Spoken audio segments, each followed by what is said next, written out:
नमस्कार, आप देख रहे हैं HR न्यूज। हम सबसे पहले आप सभी हमारे चैनल के जो दर्शक है, प्रदेशवासी है, जिलावासी है, देशवासी है, तमाम लोगों को करवा चौथ की हार्दिक शुभकामनाएं देना चाहेंगे कि आज करवा चौथ का पावन पर्व है और अब कहें कि त्योहारों की शुरुआत हो गई है। और त्योहारों की शुरुआत तो कहें कि नवरात्रों से हो जाती है कि नवरात्रे आते हैं, उसके बाद दशहरा आता है और अब करवा चौथ और आगे होली अष्टमी और कहे छोटी दीपावली, धनतेरस, तमाम चीजें अब शुरू हो जाएगी। और ऐसे के अंदर बाजार में कहें कि रौनक भी लौटने लग गई है। और हमारे साथ है विनय यादव जी। आज इनसे चर्चा करेंगे कि इस त्योहारों पर महंगाई का क्या असर है। हम तमाम लोग जो कह रहे हैं कि दीपावली है, दीपावली का त्योहार आने वाला है, आखिर दीपावली मनती किन के घरों में है, उस पर चर्चा करेंगे। क्या एक गरीब आदमी दीपावली खुशहाली से मना सकता है? क्या उसके पास इतना बजट है, इतना पैसा है कि वो दीपावली मना सके? क्योंकि महंगाई का जो असर है उस पर चर्चा करेंगे। विनय जी, क्या कहेंगे? बड़ा जोर शोर से प्रचार प्रसार होता है, बड़ी बड़ी कंपनियां प्रचार प्रसार कर रही है, दीपावली है, दीपावली पे लोगों का दिन बदल जाते हैं, खरीदारी करते हैं, ये है वो है, तमाम चीजें। आप किस तरीके से देखते हैं? सोना 80,000 रुपये तोला, सब्जियां देखिए आप, कोई सब्जी यानी कि 100 रुपये से कम नहीं है। टमाटर ले लीजिए, प्याज ले लीजिए, तमाम चीजें ले लीजिए। ऐसे में क्या लगता है, एक मध्यम वर्ग और उससे गरीब वर्ग, क्या लगता है दीपावली मना पाता है खुश होकर के? मोहन जी, आज सबसे पहले तो आपके चैनल की तरफ से सभी बहनों को करवा चौथ की हार्दिक शुभकामनाएं। देखिए मोहन जी, त्यौहार है, दिवाली है, लगातार हमारे हिंदू धर्म के अंदर नवरात्रों से त्योहारों का सीज़न शुरू हो जाता है। 9 दिन माता की चौकी लगती है, लोग पूजा पाठ करते हैं। उसके बाद लगातार दशहरा है, दशहरा के बाद आप देखिए करवा चौथ है, फिर होली अष्टमी का व्रत आएगा, उसके बाद दिवाली आएगी, दिवाली के बाद भैया दूज है, गोवर्धन पूजा है, लगातार त्यौहार हमारे चलते रहते हैं। मगर विषय है कि आज के समय में त्यौहार जितने सौहार्द से, जितनी खुशी से, जितना मिल बांट कर हम परिवार के साथ मना पा रहे थे, क्या उतना मना पा रहे हैं? सबसे बड़ी बात यह है कि एक तो सबसे पहले संयुक्त परिवार होते थे, तो संयुक्त परिवार में खर्चे कम होते थे जीवन यापन के भी और त्यौहार मनाने के भी। अब जैसे जैसे एकल परिवार हो गए हैं और भौतिकता की तरफ जिस तरह से दौड़ धूप हो गई है और जिस तरह का वातावरण समाज में बन गया है, केवल अहमियत पैसों को दी जाती है, रिश्तों से, प्रेम और सौहार्द से बढ़ करके। और ये लोगों की भी मजबूरी है। मैं ये नहीं कहता केवल लोगों का दोष है, वही स्वार्थी हो गए हैं, मगर ये लोगों की भी मजबूरी है। अगर हमें नैतिकता की तरफ ले जाने के लिए कोई पाठ नहीं पढ़ाया जाता ना। आप स्कूलों में आप देखिए, स्कूलों में भी एक अंधी दौड़ मची हुई है कि आपको नंबर लेने हैं, परसेंटेज में जाना है, आपको ये पद हासिल करना है, इतने लाख की नौकरी मिलेगी, आपको इतना अच्छा आप नंबर लेके जाएंगे, ये कोर्स करेंगे तो आपको इतनी अर्निंग होगी। कहीं ये नहीं पढ़ाया जाता अगर जीवन में पैसे जो है वो एक जीवन जीने के संसाधन तो जुटा सकते हैं, मगर खुशी जो है वो अपने प्यार प्रेम से और सौहार्द से जो त्यौहार मनाते हैं या लोगों के बीच में रहते हैं उनसे मिलती है। अब आप बात कर रहे थे महंगाई की। देखिए, महंगाई लगातार निरंतर बढ़ रही है और आप किसी भी आदमी से बात करेंगे जो राजनीति में इंटरेस्ट रखता है और ख़ासकर जो सत्ताधारी दल से जुड़े होंगे तो उनका एक ही जवाब होगा, अगर महंगाई है सर, ये तो लगातार बढ़ रही है, सदियों से जब से देश आज़ाद हुआ महंगाई बढ़ती जा रही है और ये बढ़ती रहेगी। बिल्कुल सच्ची बात है। अगर महंगाई का बढ़ना कभी नहीं रुक सकता, क्योंकि जैसे जैसे डिमांड बढ़ेगी तो उस हिसाब से रेट भी बढ़ेंगे। मगर सोचने का विषय ये है कि आज़ादी के बाद से महंगाई किस किस साल में या किस किस दशक के अंदर कितनी परसेंटेज बढ़ी है और लोगों का जो जीवन स्तर है वो बढ़ा है जीवन स्तर या उससे डाउन गया है। सब कुछ आजकल देखें, 80% लोगों का जो जीवन है, स्तर है या उनका जीवन यापन है, वो कर्जे में चल रहा है। कर्जे से मेरा मतलब है गाड़ियाँ आपको लोन पे मिल रही हैं, मकान बनाने के लिए आपको लोन ले रहा है, ज्वेलरी आपको लोन पे मिल रही है, आपको बीच में किसी चिकित्सा सुविधा की ज़रूरत पड़ती है तो आपको पैसा उधार लेना पड़ जाता है, आपको मेडिकल इंश्योरेंस पहले कराने पड़ते हैं, फ्यूचर की प्लानिंग के लिए आपको LIC या अन्य जो है संस्थाएं खुली है उनकी पॉलिसीज़ हैं वो लेनी पड़ती हैं।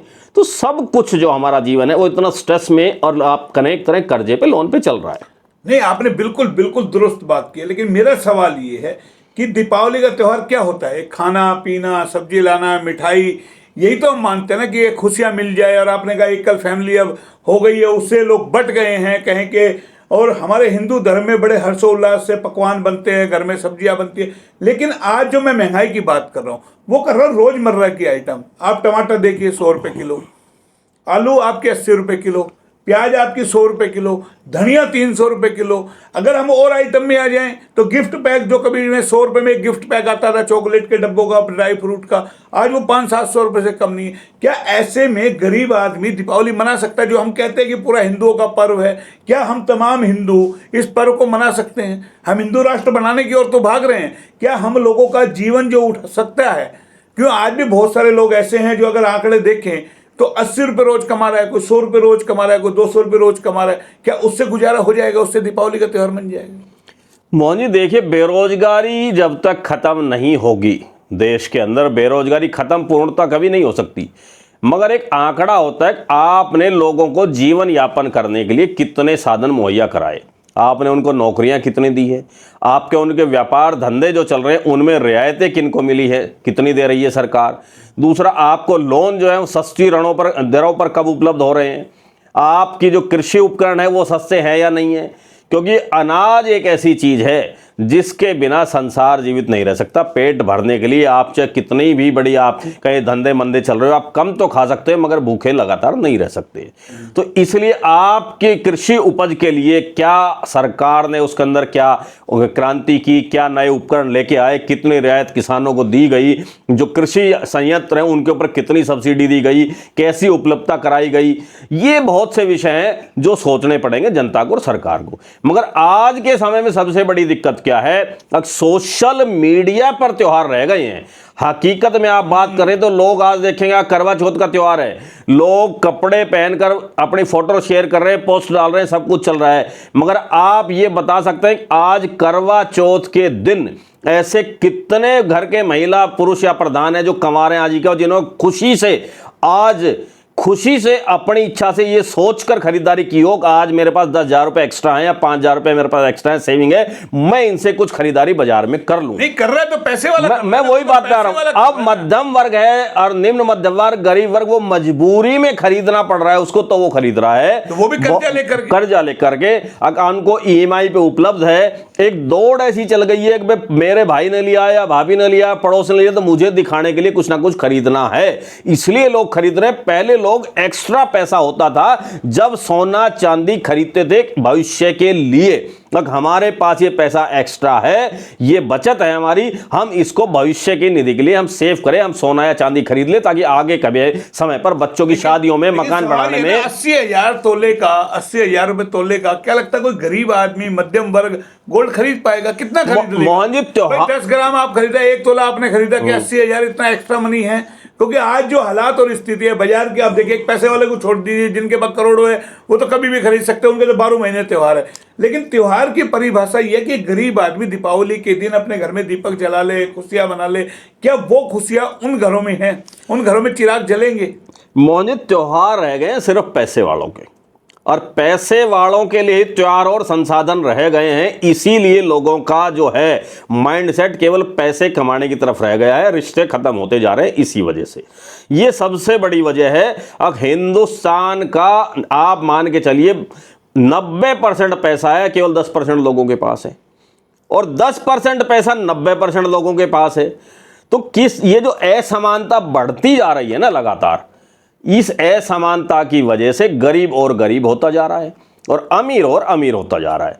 छूट मिल रही है तो पूंजीपतियों को मिल रही है, किसानों को, कामगारों को, उद्योग धंधे वालों को या मध्यम वर्ग व्यापारियों को कौन छूट दे रहा है? आप बैंक की किस्त ना भरें, बैंक नोटिस भेज देगा, ब्याज ना भरें उस पर पेनल्टी लगा देते हैं। अगर आपने मकान की किस्त नहीं भरी तो आपको पेनल्टी और भरनी पड़ेगी। और बड़े उद्योगपति हैं, उनके अरबों खरबों के कर्जे सरकार माफ कर रही है, और उनके पास एसेट है, वो कर्जा भरने के लिए वो एक फर्म को बंद करते हैं, उसको फर्म पे अपना जो कर्जा माफ करा है, और दूसरी फर्म वो पैरेलल खोल लेते हैं, सरकार उस पे कर्ज दे रही है और वो उसको चला रहे हैं, सब मिल बांट कर खा रहे हैं। अच्छा, इस महंगाई का असर जीएसटी से भी आपको लगता है? हाँ, मैं उसी बात पे आ रहा था। अब जिस तरह एक टैक्स की एक व्यवस्था होती है देश के अंदर, अगर आप कितना % टैक्स आपको लेना चाहिए जिससे सुचारू रूप से सरकार चल सके, और सरकार सेल्फ कितना जनरेट कर रही है, पैसा कितना खुद कमा रही है, जो लोगों की सुविधाओं के के लिए, सेवाओं के लिए लग सके। मगर आज के समय में सबसे बड़ी विडंबना है, अगर मैक्सिमम पैसा जो है वो टैक्स पेयर की जेब से जा रहा है, सरकार की सुख सुविधाओं के लिए, संसाधनों के लिए। जो बड़ी बड़ी सुविधाएं मंत्रियों को, विधायकों को, सांसदों को दी जा रही है ना, जो बड़ी बड़ी सुरक्षा प्रधानमंत्री राष्ट्रपति को दी जा रही है, इनकी विदेश यात्राओं पे, एडवर्टाइजमेंट पे खर्चा जो किया जा रहा है, वो सारे जनता के, मध्यम वर्ग के टैक्स का पैसा है। जीएसटी का आप कितना बड़ा घालमेल देखिए। अब जिस जीएसटी की आड़ में लगातार आए दिन व्यापारियों को ब्लैकमेल किया जाता है एजेंसियों द्वारा, कहां तक वो रिकॉर्ड रखें। अब मजबूरी ऐसी होती है कि आप कितने भी सही हो, आपके जीएसटी की रेट पड़ गई, 6 महीने आपके खाते सीज कर दिए, संस्थान को बंद कर दिया, तो आप वैसे बर्बाद हो गए, आप वो ब्याज नहीं चुका पाएंगे। जीएसटी को लेकर संसद में भी हंगामा हो रहा है। राहुल गांधी ने भी सुन कौन रहा है मोहन जी, सुन कौन रहा है? इंश्योरेंस के ऊपर जो 18% जीएसटी जो लगाया है, मोहन जी सुन कौन रहा है? सबसे बड़ी बात यह है कि इन 10 सालों के शासन में सुन कौन रहा है? आप शोर मचा लीजिए, सुनने वाला कौन है? जवाबदेही किसकी तय हो रही है? जवाब कौन देना चाह रहा है? अपनी जिम्मेदारियों को कौन निभाना चाह रहा है? आप ये बताइए, पहले हम एफडी कराते थे, केवल इसलिए कराते थे, जो कर्मचारी वर्ग था वो एफडी इसलिए कराता था कि हमें टैक्स में रियायत मिलेगी। जब आपने एफडी में पहले ही 18% जीएसटी ले लिया तो टैक्स में रियायत कहां मिली? दूसरी बाउंडेशन लगा दी, आप कैश 2 लाख से ज्यादा रख नहीं सकते, वो अवैध पैसा गिना जाएगा, तो आप घर में भी नहीं रख सकते। तो आपको दोनों तरफ से कान पकड़ के बिल्कुल गर्दन आपकी सीधी कर दी गई है, ना आप राइट देख सकते हैं ना लेफ्ट देख सकते हैं। जैसा सरकार चाहेगी उस चक्की में आपको पिसना पड़ेगा। अब मेन सवाल तो मेरा वही है ना कि त्योहार की परिभाषा क्या है, क्या माना जाए? अब हम मोहन जी, त्योहार की परिभाषा एक रह गई है। आप अपने पास जो साधन उपलब्ध है उसके अंदर आप घर में बैठिए, आर्टिफिशियल हंसी चेहरे पर लाइए, परिवार के साथ 4 सेल्फी खींचिए, उस पोस्ट को आप सोशल मीडिया पे डाउनलोड कीजिए और लोगों को ये दिखाइए कि हम त्योहार मना रहे हैं। तो क्या गरीब आदमी, मैं वही बात कर रहा हूं, पैसा नहीं है, मोबाइल कहां से मिलेगा? आप अंदाजा लगाइए कि 25,000 का मोबाइल उसकी झुग्गी झोपड़ी में कहां से मिलेगा?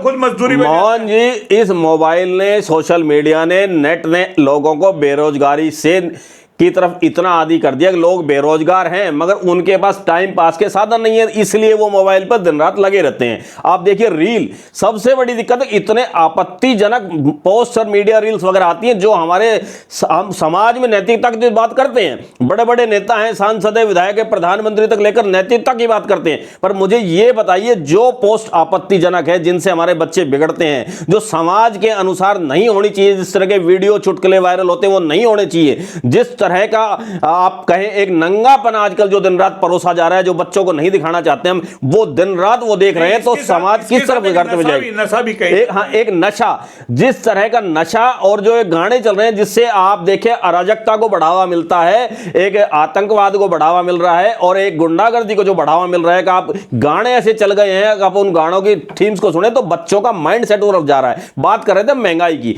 महंगाई अब बाजार में जिस तरह से संसाधन उतने सरकार नहीं जुटा पाई लोगों की आय बढ़ाने के लिए, मगर उससे कई गुना महंगाई इन 10 सालों में बढ़ती चली गई है। आप सोने की बात कर रहे थे, सोना लगभग इन 10 सालों में 35% बढ़ गया है।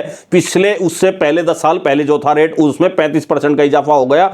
चांदी में लगभग 40% का इजाफा हो गया है पिछले इन 10 सालों के अंदर।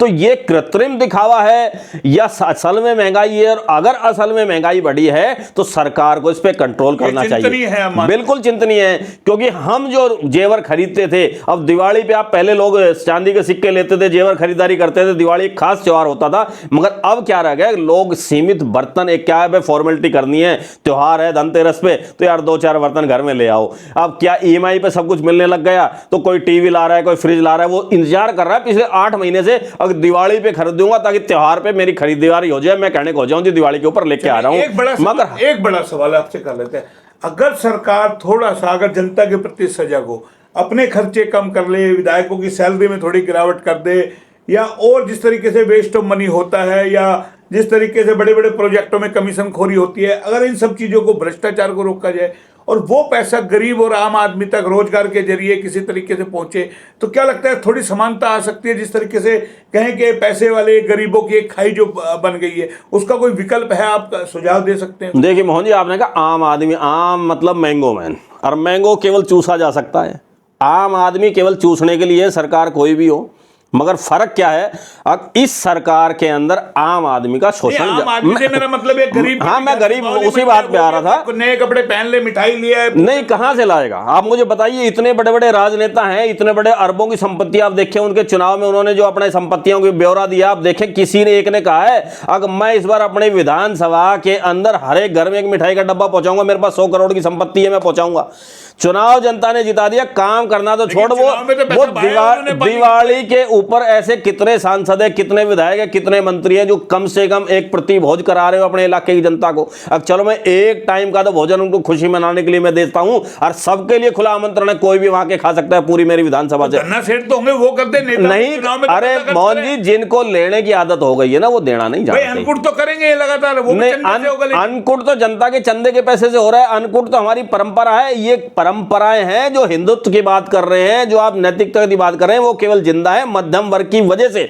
उच्च वर्ग तो लेकिन हम हिंदू राष्ट्र बनाने जा रहे हैं तो भाई हम हिंदुओं के बारे में सोचे, कोई तो कौन सोच रहा है हिंदुओं के बारे में? मैं वही तो पूछ रहा हूं। राजनीतिक मुद्दों के अलावा हिंदुओं के बारे में इस 10 साल से बताइए हिंदुओं के लिए कौन सा विशेष पैकेज दिया गया है? क्या इसके अंदर पहल की गई है? केवल एक राजनीतिक मुद्दा बना रखा है अपने आप को सत्ता में रखने के लिए, हिंदू हिंदू हिंदू। मुझे एक चीज बताइए, जब कोई भी मुस्लिम है, जब वो इतने बड़े बयान हिंदुओं के खिलाफ दे रहा है, तो सरकार के पास क्या तंत्र नहीं है अगर उसके खिलाफ मुकदमा दर्ज करके उसको सीधा अंदर बंद कर दे? क्या जिस सरकार, जिस पार्टी का वो है जो ऐसी बयान दे रहा है, उस पार्टी की नैतिकता नहीं है अगर वो उसी दिन पार्टी से निकाल के बाहर कर दे? क्या और जो जितने भी सत्ताधारी दल है या विपक्षी दल है, उनमें चाहे हिंदू है, चाहे मुस्लिम है, चाहे सिख है, ईसाई है, जो इस तरह के बयान भाषण देते हैं, पार्टी एक गाइडलाइन निकाल देना, अगर अराजकता की बातें की जाएगी, जातिवाद की, धर्म की बात की जाएगी, हम पार्टी से तुरंत उसको निकालकर बाहर कर देंगे। आपको लगता है जिसके लिए हम बात कर रहे हैं वो भी कहीं ना कहीं दोषी, वो नहीं सोचता इन चीजों को कि उसका जीवन यापन कैसे होगा, कैसे दीपावली मनाएंगे, कैसे त्योहार मनाएंगे, या उसको जरूरत नहीं है सिर्फ सोशल मीडिया पे नारेबाजी से और हिंदुत्व के नारे लगाने। मोहन जी बाजार में आप चले जाइए, कोई दुकानदार आपको ये कहते हुए नहीं मिलेगा कि मेरा बहुत अच्छा धंधा चल रहा है। सब ये कहेंगे भाई साहब मंदा चल रहा है, पर कैमरे के आगे ये सरकार के खिलाफ बोलने की उनमें हिम्मत नहीं है। हिम्मत की बात करता हूं, व्यापारी अगर धरना प्रदर्शन में ही रहेगा तो दुकानदारी और व्यापार कैसे चलाएगा? उसके लिए जो अपना एसेट्स है, अपनी दुकानदारी को बचा कर रखना बहुत बड़ा संघर्ष है आज के समय में। पेट पालने की लड़ाई शुरू हो जाएगी। अब क्या वो सरवाइव कर रहा है, अपने आप को मध्यम वर्ग में रखें या निम्न वर्ग की तरफ ले जाए, वो केवल इस लड़ाई में लड़ा हुआ है कि मैं निम्न वर्ग में ना जाके मध्यम वर्ग में किसी तरह बचा रहे जाऊं। सफेद पोश जो हम सरकार बिल्कुल करते हैं, ये सब झूठे दावे हैं। गरीबी दूर करने का किसी एक ने आज तक बताया कि मैं इस तरह से में तो गाँव लड्डू बटे आपने देखेंगे खूब। मोहन जी वही बात मैं वही बात कहना चाह रहा था। आपने कहा था खर्चे कम करे सरकार। मुझे एक बताइए, एक विधायक, सांसद ने, मंत्री ने स्वेच्छा से कहा है कि मैं अपनी पेंशन बंद करना चाहता हूं, मुझे 5 मिल रही है, 6 मिल रही है, 3 मिल रही है, मैं आगे से नहीं लूंगा। मैं कहता हूं मिले नहीं चाहिए, क्योंकि एक बार कोई विधायक रहता है, मंत्री रहता है, उसके बाद उसके खर्चे बढ़ जाते हैं, तो कम से कम एक पेंशन उसको मिलनी चाहिए। क्या आज तक सरकार ने यह कानून पास किया एक बार की आपको एक ही पेंशन मिलेगी? आपको 2 बार, 3 बार, 5 बार, 6 बार की पेंशन नहीं मिलेगी, आपको एक मिलेगी, चाहे आप एक बार जीत के आए, चाहे 5 बार आए। पंजाब में हुआ है शायद, पंजाब में आम आदमी, नहीं पंजाब आम आदमी ने कर लिया, पर सेंटर ने उससे सीखा कुछ? लगातार इनके भत्ते और इनकी जो पेंशन है वो बढ़ती जा रही है, इनके खर्चे बढ़ते जा रहे हैं नेताओं के। प्रधानमंत्री के अटैचमेंट का इतने अरबों खरबों खर्च हो गए, उससे कई स्टेट के किसानों का कर्जा माफ हो जाता। अगर वो चाहते तो जो मझले व्यापारी हैं, जो मध्यम वर्ग व्यापारी हैं, उनके कर्जे या ब्याज माफ कर सकते थे, उनको रियायत मिल सकती थी, मगर ऐसा कोई नहीं चाहता। राजनीति के अंदर पैसा अहमियत रखता है। आप बताइए, बड़ी बड़ी रैलियां होती हैं, करोड़ों करोड़ों रुपए खर्च होते हैं, तो क्या चुनाव में पाबंदी नहीं होनी चाहिए? आप इतनी रैली करेंगे चुनाव में, आप पूरे प्रदेश में 90 सीट है तो 10 सीट पे एक रैली होगी, भाई 9 रैली होंगी, उससे ज्यादा बड़े नेता कोई रैली नहीं करेंगे, तो क्या वो करोड़ों अरबों रुपए बचेंगे? वो जनता के ही तो पैसे हैं जो खर्च हो रहे हैं। आपके हिसाब से गरीब आदमी अपने दिल में दिवाली, बिल्कुल दिल कि भगवान के सामने बैठ जाए अपने दीपक। गरीब आदमी उम्मीद पर जिंदा रहता है, वो उम्मीद पर ही चलता है। उम्मीद पर मन में आप खुशी मनाइए, झूठी मुस्कान चेहरे पर रखिए। हकीकत में अगर आपकी दिवाली जब बन सकती है जब आपकी जेब में पैसा हो, सरकार से रियायत मिले और आपके साथ वही व्यवहार किया जाए जो बड़े पूंजीपति हैं, जो 10% लोग हैं, जो देश की संपत्ति के मालिक है, उनको रियायत छूट जो दी जाती है वही अगर मध्यम वर्ग को दी जाए तो आपके लिए सच्ची दिवाली बन सकती है। सच्ची दिवाली बन सकती है। ये विनय यादव जी थे जो बता रहे थे आखिर दीपावली के मायने क्या है। बात तो हम बड़ी बड़ी करते हैं, सोशल मीडिया पे पोस्ट डालते हैं, दीपावली आ रही है, त्योहारों का पर्व आ रहा है, नवरात्रे हैं, धनतेरस है, आखिर ये धनतेरस और दीपावली है तो किन के लिए है?